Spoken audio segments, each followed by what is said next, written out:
طویل سجدے، بے قرار سانسیں اور صدیوں کی جاگی آنکھیں، ان خاموش لبوں نے کی ہیں آپ کی خدا سے ہزاروں باتیں، جن کا کسی صورت بھی واپسی آنا ممکن نہیں لگتا، انہیں بھی واپسی لے آتی ہیں ٹوٹے ہوئے دل کی فریادیں۔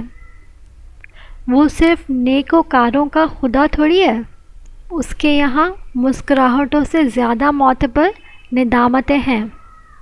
بات تو تڑپ کی ہے، کوئی سوتا رہتا ہے غفلت کی نیند رات بھر، اور کسی کو تہجد تک کھینچ لاتی ہیں عرش والے کی یادیں۔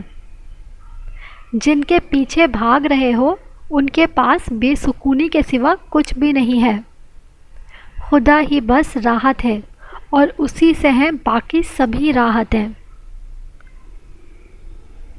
لہٰذا اپنے اللہ کو منانے کی کوشش کرو اور اسے راضی کرنے کی کوشش کرو، کیونکہ جب اللہ راضی ہو جائے تو پھر انسان کو کسی چیز کی ضرورت ہی باقی نہیں رہتی۔